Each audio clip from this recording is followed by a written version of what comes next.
This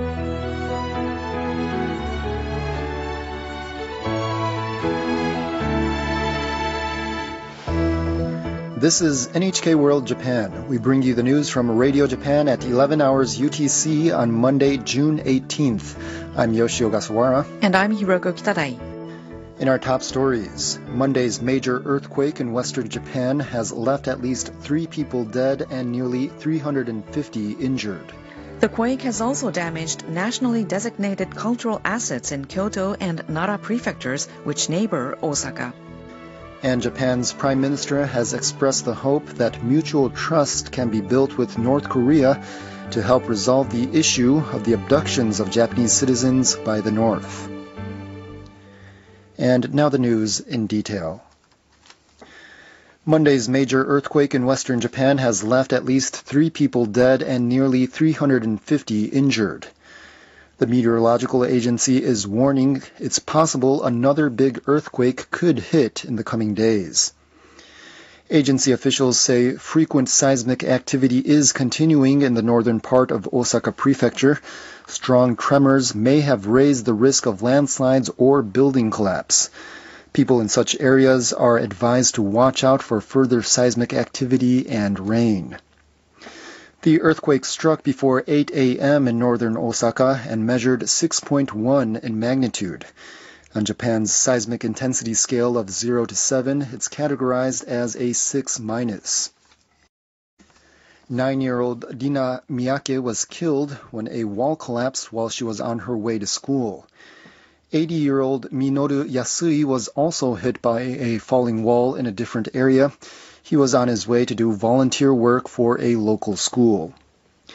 85-year-old Motochika Goto was killed after a bookshelf fell on him. Many of the injured have been taken to hospital, with the biggest number of injuries reported in the prefecture of Osaka. Authorities are also dealing with damage. Firefighters have put out 3 house fires in northern Osaka. Pipes have cracked underneath some roads, and ceiling tiles fell in city halls in Osaka, Hyogo, and Nara prefectures, as well as at the terminal building of the Osaka airport. Around 1,300 people have fled to evacuation centers set up across Osaka. 100,000 homes are without gas, and water outages are being reported in the northern half of Osaka. Shinkansen bullet train services in the area were suspended for hours for safety checks. All services resumed in the afternoon, but there were numerous cancellations and delays.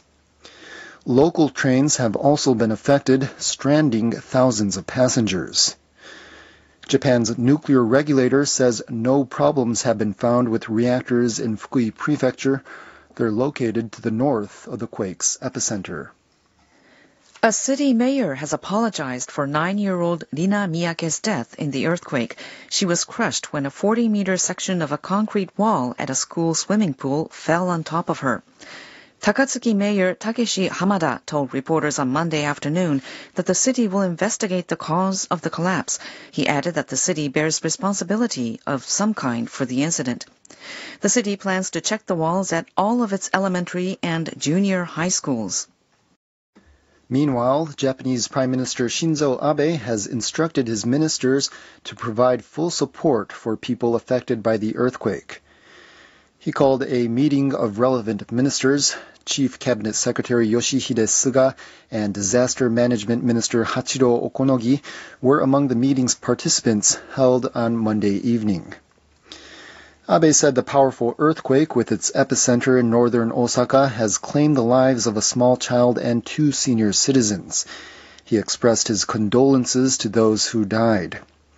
He also said his heart is with those who were injured and otherwise affected by the jolt. Abe said the government has made a united effort in information gathering, communications, and search and rescue operations. He added, however, that some people still do not have access to essential lifelines such as public transportation systems, gas, and water. He instructed the ministers to enlist help from across the nation to restore these services as soon as possible. Abe said it's possible that more shelters, water, and other relief supplies may become necessary as the extent of the damage becomes clearer. He said the important thing is to be proactive. He asked the ministers to investigate the need for shelters, food, and daily supplies as soon as possible. Abe also reminded the meeting's members about the risks of walls collapsing by referring to the schoolgirl who died after she was trapped when a wall fell on top of her. He urged the ministers to ensure post-disaster safety of schoolchildren. Japan's health ministry says the earthquake caused a blackout at a hospital in Osaka Prefecture. Power was restored in the afternoon. The ministry says gas and water supplies have also been disrupted at the National Cerebral and Cardiovascular Center in Suita City. The hospital is said to have 20 patients who use auxiliary artificial hearts. Another 50 are on artificial respirators and 5 need dialysis. It is not known if these patients were affected by the blackout. 6 patients were slightly injured in the quake, and a number of others had to be evacuated because of water leaks. Arrangements are underway to transfer some patients, including those in an intensive care unit, to nearby hospitals. The center will not accept new patients on Monday and Tuesday, but exceptions will be made for people who need emergency treatment. The Ground Self-Defense Force dispatched 4 water supply vehicles to the hospital following a request for assistance from the Osaka prefectural governor. The quake has also damaged nationally designated cultural assets in Kyoto and Nara prefectures, which neighbor Osaka. Kyoto registered a jolt of 5+ on the Japanese seismic intensity scale of 0 to 7. Local authorities say a crack was found on the outer wall of a tea house at the Myokyang Temple in the town of Oyamazaki. It was built more than 400 years ago by legendary tea master Senno Rikyu. The tea house, named Taiyang, is a designated national treasure. It was built under the order of 16th century Japanese ruler Toyotomi Hideyoshi. The temple says the crack measures about 2 meters, but the mud wall is not at immediate risk of collapse. Temple officials noted this is the first time an earthquake has caused a crack. A wooden transom also came loose in the study corridor of the temple's main building, which is a state-designated important cultural property. Further damage was found on a house blending traditional and modern architecture called Chokikukyo in the town of Oyamazaki. Some windows were shattered and its outer wall was damaged. The Japanese government has designated the 90-year-old building as an important cultural property. Nara prefectural authorities say an embellishment on one of the so-called 4 heavenly king statues at the renowned Todaiji Temple fell, but was not damaged. Osaka and its surrounding areas are home to some of Japan's biggest industrial firms and factories. Some of them have been affected by the earthquake, but there are no reports of any serious damage so far. Komatsu has suspended operations at a plant in Hirakata City in Osaka. The construction machinery maker says the tremor damaged part of a ceiling at the plant's office building. Workers are checking for possible disruptions to the production line. Komatsu says no staff members were injured. Another machinery maker, Kubota, has suspended operations for the day at its Hirakata plant to check for damage. Oil wholesalers JXTG and Cosmo Energy say there has been no damage to their refineries in the quake-hit area. Osaka prefectural officials are urging people to keep calm and refrain from sharing unsubstantiated information on social media after Monday's earthquake. One widely shared tweet claimed the roof of the Kyocera Dome Osaka Stadium is cracked. The operator denies this. Other cases of false information include a train derailment and a zebra escaping from a zoo. Messages inciting discrimination against foreigners living in Japan are also spreading. One post advises people to watch out for thefts and burglaries by foreign residents. Another says foreigners are not accustomed to quakes, so they'll start looting convenience stores or rushing to airports. Social media users are posting messages to counter the discriminatory ones. One user says, People should be aware that racists use major disasters to spread false information. Another says fake news spreads during disasters and that people need to improve their media literacy so they can detect false information.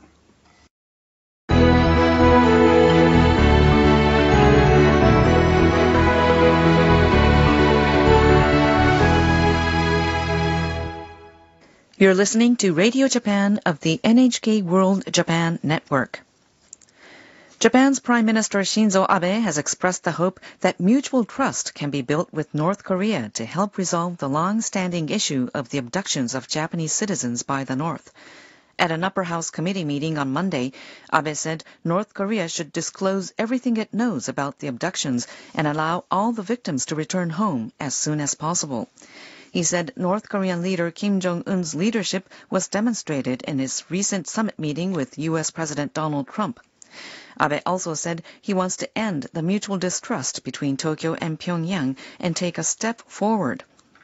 The Prime Minister said he will need to meet with Kim, but if that happens, the talks must contribute to resolving the abductions issue. He said he hopes to conduct diplomacy based on reality that will produce an outcome. On last week's summit between Trump and Kim, Abe said he told Trump back in April that he should sign a document with Kim. He added that the summit ended with a joint statement that will serve as the basis for Pyongyang's denuclearization. Prosecutors have demanded the death penalty for a man accused of killing a 9-year-old Vietnamese girl in Chiba Prefecture near Tokyo. Yasumasa Shibuya, who is 47, is charged with killing Le Thi Nyat Lin in March last year after kidnapping her on her way to school in Matsudo City. Her body was found in a nearby city.